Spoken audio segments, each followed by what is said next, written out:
Iya, enggak. Publikasikan. Enggak, ini Kan koran aja, ya. Di media cetak aja. Nah, jadi itu saya dapat pada tahun 2002. Karena tahun 2000 saya berangkat ke Yerusalem untuk menyelesaikan studi saya di program S2 jurusan ilmu penginjilan. Jadi satu-satunya pendeta dari Indonesia, 16.777 pendeta aliran Rohul Kudus yang dikirim ke Yerusalem hanya saya. Jadi setibanya di Yerusalem, ini kebetulan sekali di apartemen saya itu tinggal kami 4 orang. 4 orang ini mewakili 4 benua. Saya mewakili benua Asia dari Indonesia. Pendeta Abraham yang sekarang menjadi Ustadz Ibrahim Al-Samad Al-Bukhari mewakili benua Amerika, berasal dari Washington DC. Ya. Pendeta Nicholas dari Yunani mewakili benua Eropa, dan pendeta Samuel dari Kamerun mewakili benua Afrika. Alhamdulillah mereka bertiga sekarang sudah menjadi pengikut Islam jauh sebelum saya menjadi seorang muslim. Alhamdulillah.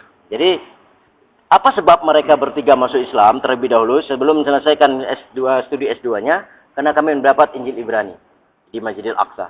Jadi di Masjidil Aqsa itu di bawah di khutbah ya, di kat mimbar itu ada terowongan, di situ tersimpan segala pustaka tua dari mulai Zabur, Taurat, Injil dan Al-Qur'an yang ditulis oleh para sahabat pada waktu itu ya. Jadi tulisan Bilal juga ada di situ. Tulisan Abdurrahman bin Auf juga ada. Jadi sejarah tentang bertobatnya seorang raja, Maharaja Ibrahim bin Adham juga ada di situ. Jadi setelah kami mengacak-ngacak perpustakaan tua di Masjidil Aqsa itu, dapatlah salah satu kitab tua yang ditulis di atas daun-daunan. Ya, dan kulit kayu ya. Di situ berbahasa Ibrani yang semua isinya 425 ayat. Salah satu ayat itulah yang membuat ketiga pendeta tadi berbalik 180 derajat. Apa isinya?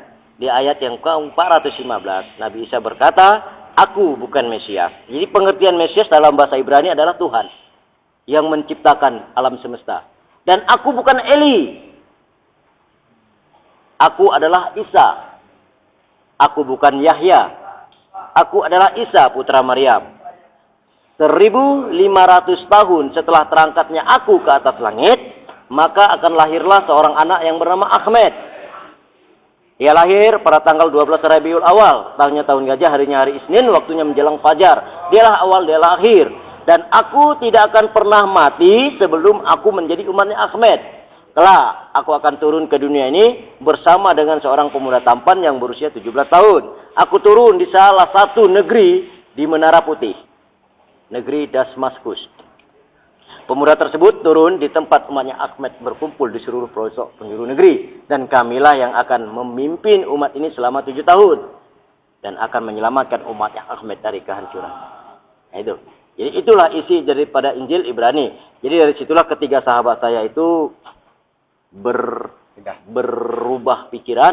Dia berkata, kami cari di dalam Barnabas, kami cari di dalam Bible, kami cari dalam Alkitab Keluaran tahun 01 yang ditulis oleh Rasul Paulus. Siapa Rasul Paulus itu? Itulah cikal bakal Paus, pimpinan Katolik pertama. Ya, sementara Rasul Paulus ini adalah seorang sahabat Nabi Isa, salah satu sahabat Nabi Isa yang ke-10. Jadi dialah yang menipu seluruh umat Kristen dunia hingga pada hari ini.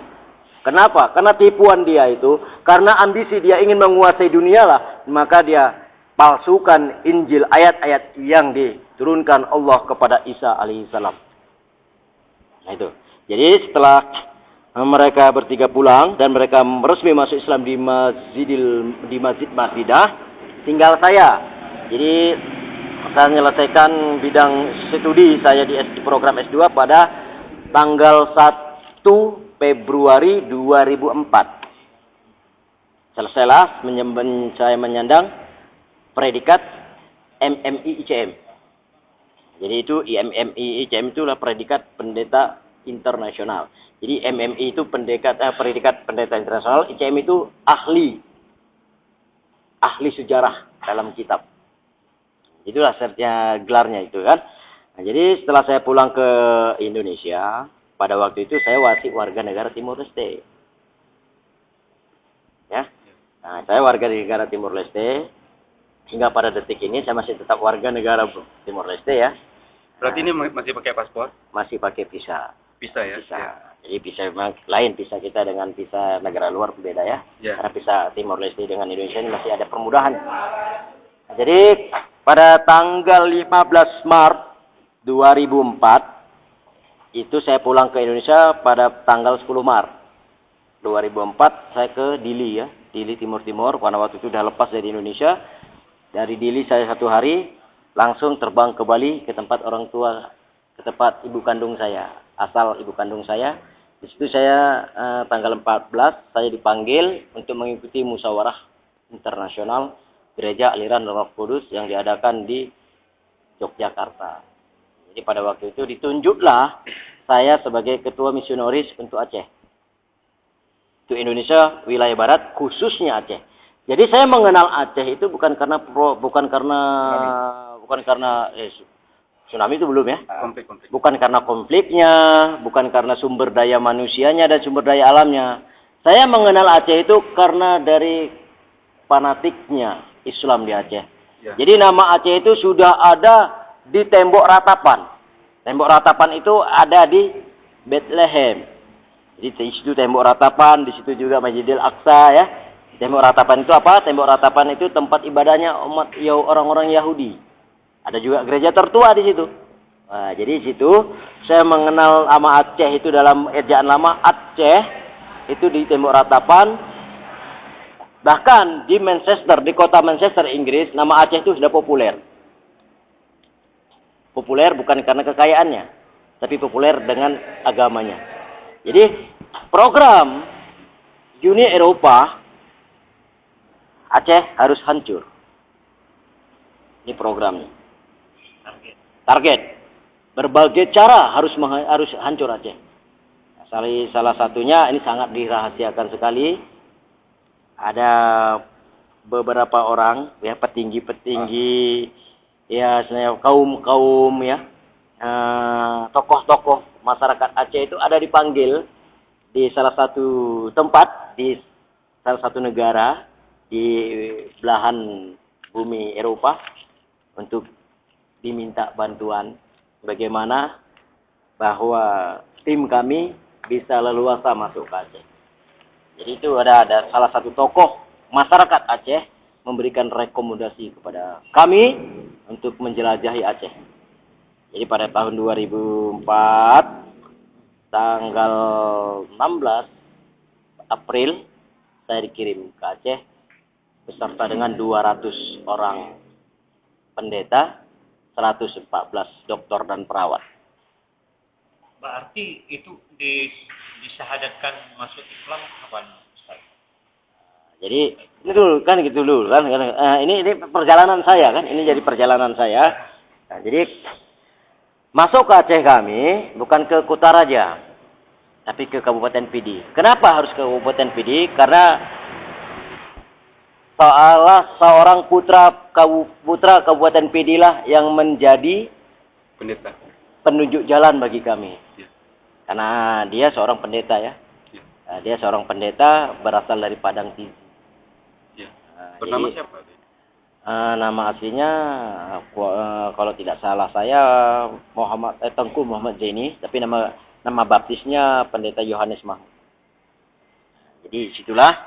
Jadi bekerja saya sampai bulan 10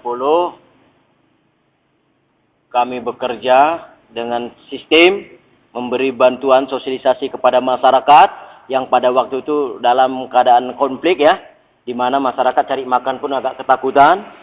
Dan disitulah kami memberikan bantuan-bantuan secara gratis, secara cuma-cuma kepada masyarakat yang sementara pada waktu itu rakyat Aceh dalam keadaan ketakutan.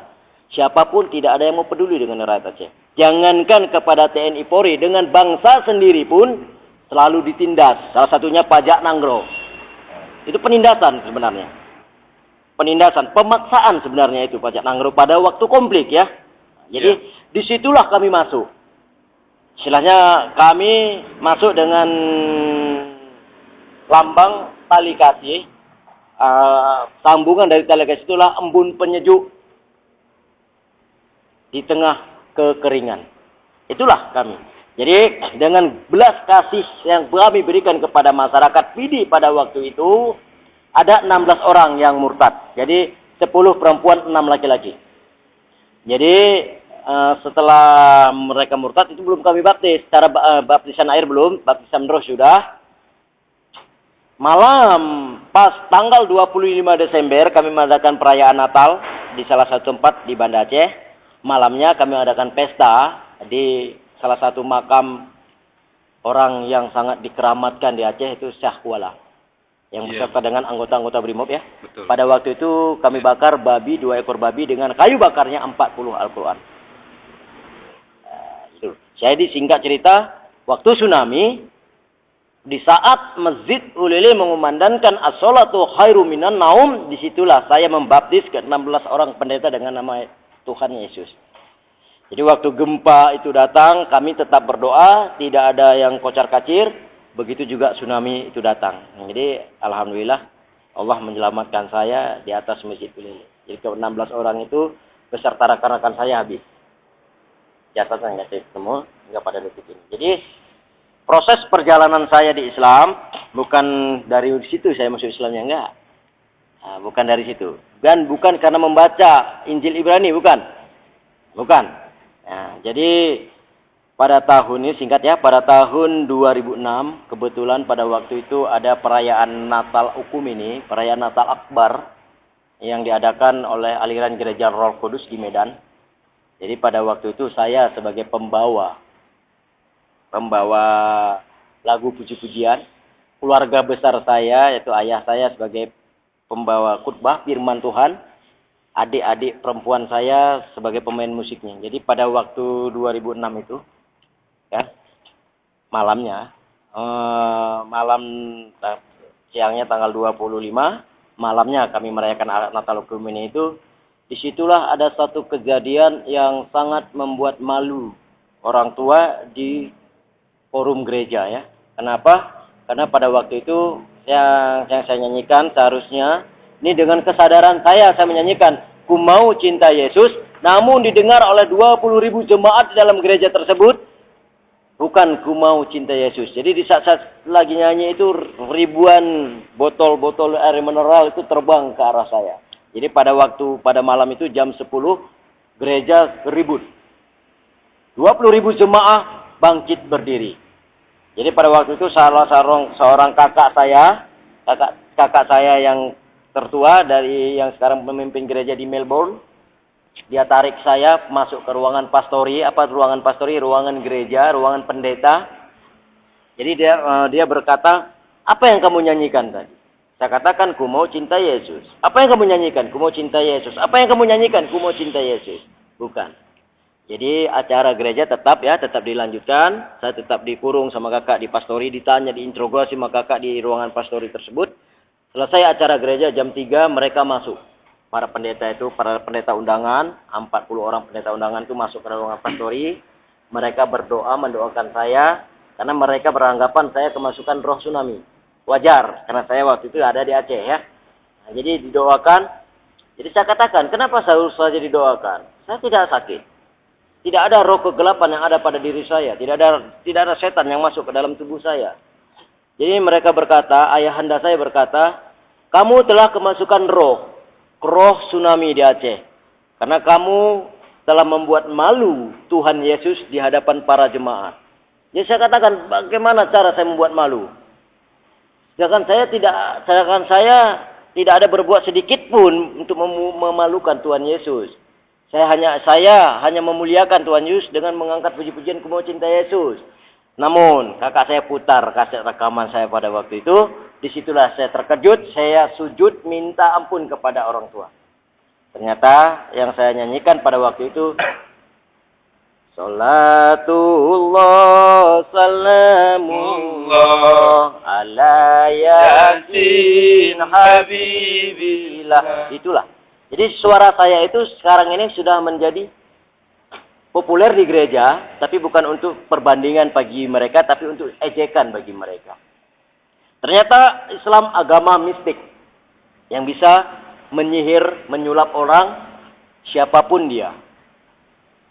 Itulah. Jadi dari situlah saya sudah mulai bimbang. Jadi saya diskor 1 bulan tidak bisa memimpin gereja. Jadi pada bulan 2 saya kembali lagi Aceh, tinggal di Uli Karing. Di Uli Karing itulah saya mendapat satu hidayah bertemu dengan seorang tua. Tua Bangka ya, saya bilang ini maaf. Orang tua ya? Orang tua Bangka. Yang awal pertemuan saya di Syahkuala pada malam tsunami ya. Nah, jadi di salah satu kedai kopi di Simpang 7. Jadi pada waktu itu hari Minggu jam 8 pagi, di saat saya ingin pergi ke gereja, nunggu jemputan dari Banda Aceh. Jadi datanglah orang tua tersebut di depan saya duduk. Jadi saya kira dia itu seorang pengemis ya, dengan pakaian yang serba ada, celana panjang pakai sarung, bawa sarung lagi, topinya, kopiahnya tuh udah warnanya bukan hitam lagi, selopnya selang-seling, yang satu berwarna hitam, yang satu berwarna putih, selop swallow. Jadi dia berkata, saya kasih uang 5.000 dia tidak terima, uang 10.000 dia tidak terima, uang 20.000 dia tidak terima. Dia berkata antarkan saya ke depan ke masjid, di Masjid Uli Karing. Jadi saya antar dia ke depan, ke kamar mandi, sampai kamar mandi, masuk dia ke dalam masjid, saya tunggu di depan. Di depan masjid itu di tangga duduk. Waktu itu Masjid Uli Karing belum dirubah, masih bangunan lama. Jadi saya SMS sama anak buah saya di Banda Aceh. Mungkin saya agak telat sampai di gereja. Lanjutkan acara. Begitu saya sampai langsung saya naik ke podium karena saya lagi bersama dengan seorang tua yang mungkin bisa menjadi dombanya Allah pada waktu itu saya bilang. Jadi setelah saya SMS dengan teman, jadi teman balas SMS, oke, Pak Pendeta kami lanjutkan. Setelah dia tepuk bahu saya. Dia berkata 2 hari lagi di Uli Karing akan ada pesta. Saya berkata kepada dia, pesta apa Pak? Saya di Uli Karing bukan 1, 2, 3 hari. Udah setahun lebih saya di Uli Karing. Kalau ada pesta apapun saya pasti tahu. Ini pesta besar. Jadi dia pegang tangan saya, ikuti kata-kata saya. Jadi pada waktu itu saya seperti kerbau kena cucuk hidung ya. Dia bacakan asyhadu alla ilaha illallah al-malikul haqqul mubin Muhammadar Rasulullah shadiqul wadul alamin sebanyak 7 kali saya ikut. Jadi selesai itu badan saya lemas. Saya disuruh balik lagi ke kedai. Dan dia juga balik, dia duduk sebentar, habis itu pergi lagi. Dia ketepuk lagi bahu saya sebelum dia pergi. 2 hari lagi, ingat 2 hari lagi akan ada pesta besar di sini. Jadi begitu dia keluar, begitu saya bayar uang kopi, saya lihat ada tinggal kain merah di atas meja tempat dia duduk tadi. Begitu saya ambil, ini pasti punya bapak tadi. Ingin saya kembalikan, sudah tidak nampak lagi. Jadi saya tanya kepada salah seorang pedagang di situ, pedagang sarapan pagi, Kak, mana Bapak Tuan duduk sama saya? Apa jawabannya? Itu bukan Pak Tuan, itu kan kawan Pak Pendeta. Jadi disitulah saya nggak jadi ke gereja, saya pulang ke rumah. Jadi saya katakan sama ibu kos pada waktu itu, saya katakan bahwa saya ingin masuk Islam. Jadi hidayah saya disitulah, di kedai kopi itu saya temui. Itu hidayah. Jadi yang saya pelajari, ya, hasil saya kuliah dengan Al-Quran ternyata sama. Kata apa yang dikatakan Injil Isa dalam Injil itulah Muhammad Rasulullah Sallallahu Alaihi Wasallam. Jadi bulat tekad saya masuk Islam. Walaupun keislaman saya itu sebenarnya sangat tidak disetujui oleh keluarga besar saya. Hingga pada detik hari ini, orang tua saya, keluarga besar saya masih tetap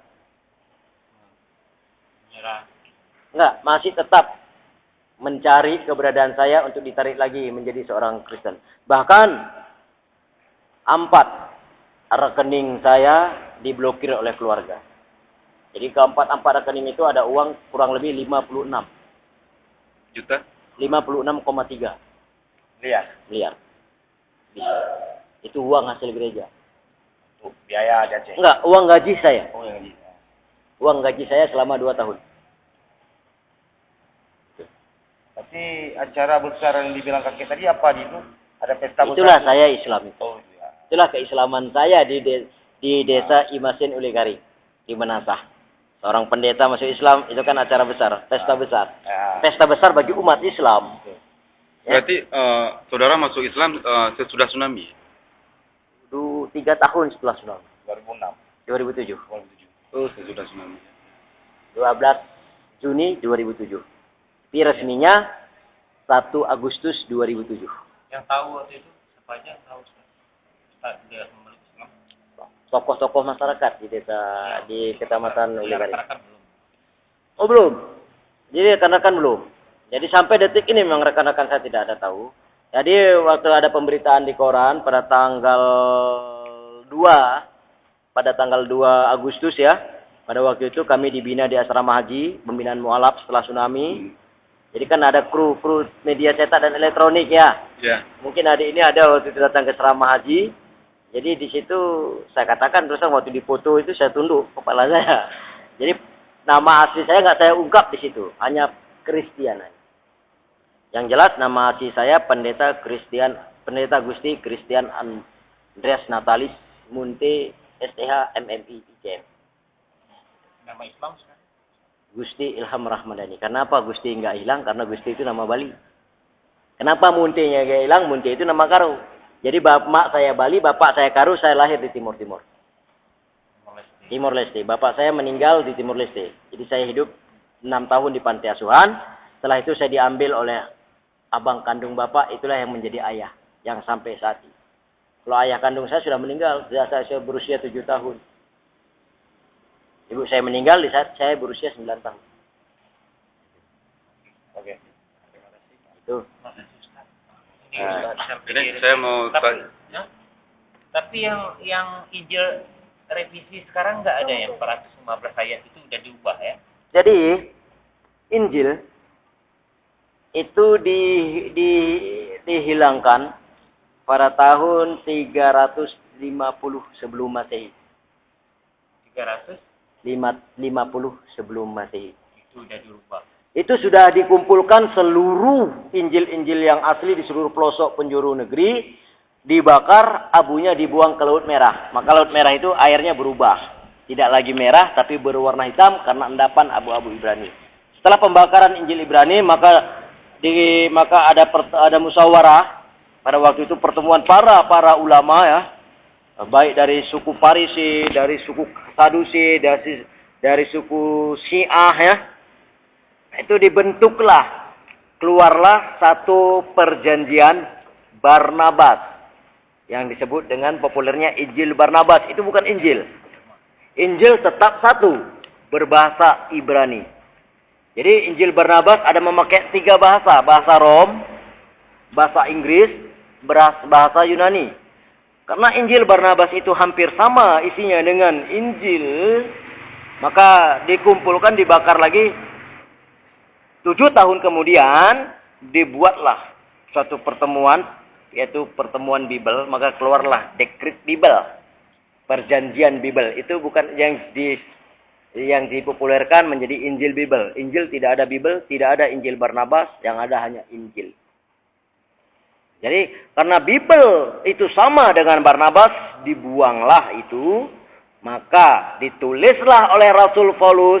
Di saat Rasul Paulus menulis surat kepada jemaat di Filipi dan Tesalonika bahwa Barnabas dan Bible tidak bisa dipergunakan lagi, maka yang saya tulis inilah yang menjadi pedoman bagi jemaatku di seluruh pelosok dunia, itulah Alkitab. Jadi seterusnya, setelah saya kaji dalam bahasa Ibrani, ternyata Kristen itu bukan suatu agama. Al-Quran tidak ada berkata Kristen, yang ada Nasrani dan Yahudi. Kristen itu apa? Kristen itu terdiri dari 2 suku kata dalam bahasa Ibrani. Ya. Christ dan Tain. Christ adalah organisasi, Tain adalah manusia yang ingkar akan firman Allah. Itulah Kristen. Jadi Kristen bukan agama. Kristen organisasi sekelompok manusia yang ingkar akan firman Tuhan. Kalau dalam Islamnya aliran sesat seperti Melata Abraham itu ingkar kepada Al-Quran dan Al-Hadis. Itu. Nah itulah di situ. Jadi saya masuk Islam tidak ada paksaan apapun.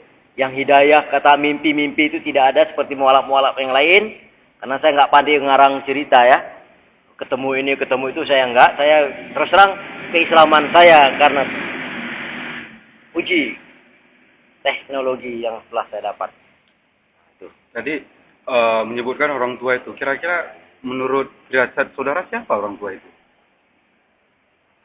Setelah saya resmi menjadi seorang muslim, saya ada duduk di salah satu kecamatan di Kabupaten Pidi, itu Kecamatan Tangsi. Disitulah saya baru tahu siapa orang tua itu yang sesungguhnya. Itulah Ibrahim Wela, almarhum Abuya Ibrahim Wela. Jadi kalau menurut saya dia tidak meninggal. Karena hingga pada hari ini juga dia selalu datang kepada saya setiap malam Jumat. Itu memberikan pencerahan-pencerahan kepada Islam. Jadi maaf, saya bisa belajar sembahyang, bisa belajar berdoa, itu dari beliau. Bahkan ada beliau kasih doa kepada saya, doa yang bisa menyembuhkan segala jenis penyakit, baik penyakit jasmani dan penyakit rohani. Apa itu doanya? Bismillahirrahmanirrahim 7 kali. A'udzu bi'izzatillahi wa qudratihi min syarri ma'azidu wa uhaziru Allahumma rabbana azid al-ba'as isyifi wa anta asyafila sifa-sifauka syifan la yuhadir sagaman. A'udzu billahi samil alimi minas syaitonir rajim. Rabbi a'udzu bika min hamazati sayatin wa jubika rabbi ayahdurun. Wa ma tuqaddimu li anfusikum min khairin tajiduhu indallahi wa khairu azma ajra wastaghfirullah innallaha ghafurur rahim. Jadi saya tidak ngomong berlebihan, ini demi Allah. Saya bilang ini kita cerita di rumah Allah. Ini menatah. Jadi bagaimana perkembangan kaum minoritas di Aceh? Di dalam sepengetahuan. Dari mulai 2004, 2005, 2006, 2007, 2008, 2009, 2010, 2011, 2012. Pertumbuhan umat minoritas di Aceh bagaikan jamur di pagi hari. Bagaikan tumbuhnya jamur di pagi hari. Bukan semakin berkurang, namun semakin meningkat. Pada tahun 2012, laporan tahunan dari hasil para anak buah saya yang ada di Aceh dari mulai Singkil sampai ke Melaboh, umat Islam dari kaum etnis suku Aceh asli, tidak ada suku campuran, yang berpindah agama itu berkisar 135 orang. Bahkan 3 minggu yang lalu di Pantai Lampu, jam 7, di salah satu pantai di pesisir ya, ujung pulau Sumatera itu, ada pembaptisan 3 orang mahasiswa yang berasal dari barat, selatan, dan Aceh Lausa, yaitu Kota Sari. 2013 itu. Jadi program-programnya, waduh, sangat tertutup rapi sekali permainan mereka. NGO, LSM itu adalah bagian daripada mereka. Untuk program hasil rapat kami di Medan kemarin untuk 2013 sampai 2018, pihak minoritas, yaitu misionaris, ini beda dengan Kristen yang lain. Kristen misionaris adalah Kristen aliran Roh Kudus. Sementara Kristen Katolik dan Protestan biasa itulah aliran Ortodok. Mereka tidak punya misi. Yang punya misi adalah aliran Roh Kudus. Itu kami. Banyak gereja aliran Roh Kudus itu banyak cabangnya. Jadi pada tahun 2013 salah satu program bagi orang-orang misionaris yang pertama sekali menghancurkan dayah tradisional. Jadi yang kedua bantuan kemanusiaan di sini. Ini andai kata pemerintah Provinsi Aceh, tokoh-tokoh masyarakat di Aceh, orang-orang kaya di Aceh lupa, alamatlah kapal, tenggelamlah bahtera keislaman Aceh di Aceh. maka akan hilanglah nama label Aceh sebagai Serambi Mekah pada tahun 2022 akan diganti menjadi Tanah Kemuliaan Tuhan. Naudzubillah min dzalik. Akan terbukti. Sekarang aja tengok. Jadi ini pesan saya, tolong. Ini boleh ditulis dalam Quran. Jangan salahkan misionaris mengobok-obok akidah di Aceh. Salahkanlah orang-orang Islam sendiri di Aceh. Kenapa? Banyak sekarang pejabat-pejabat ya, baik dari tingkat atas, tingkat 2, sampai tingkat kecamatan. Baru punya mobil 1, itu pun kredit. Sudah lupa kepada kiri kanan, lupa kepada anak yatim, lupa kepada fakir, lupa kepada kaum duafa. Ini kenyataan. Jadi kesempatan inilah yang dipergunakan oleh kaum minoritas untuk menarik simpati bagi mereka. Apalagi menjelang 2014 adalah pemilu. Ini hati-hati. Ada beberapa partai politik yang didanai langsung oleh CWS. Apa itu CWS? Christian World Service, induknya misionaris tingkat dunia. Salah satu penggalang dana dari klub elit dunia, MU. Makanya rakyat Aceh sekarang, anak-anak muda Aceh tengok.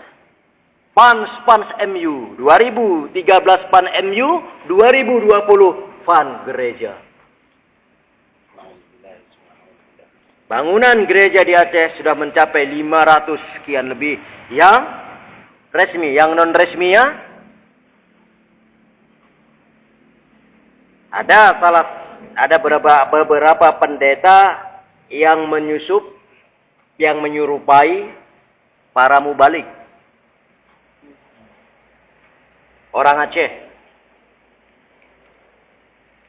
Rahmat Effendi, Anwar Ismail, dan Muhammad Saleh bin Gade. Itu hati-hati. Ketiganya orang mana? Ketiga-tiganya orang wilayah seberang Selawah ke sana. Apa itu? Oh, seberang Selawah ke sana ya. Salah satu kabupaten 4 sehat 5 sempurna. Berarti PD ya? Jadi Kabupaten PD saya label ya, sudah saya label dengan matra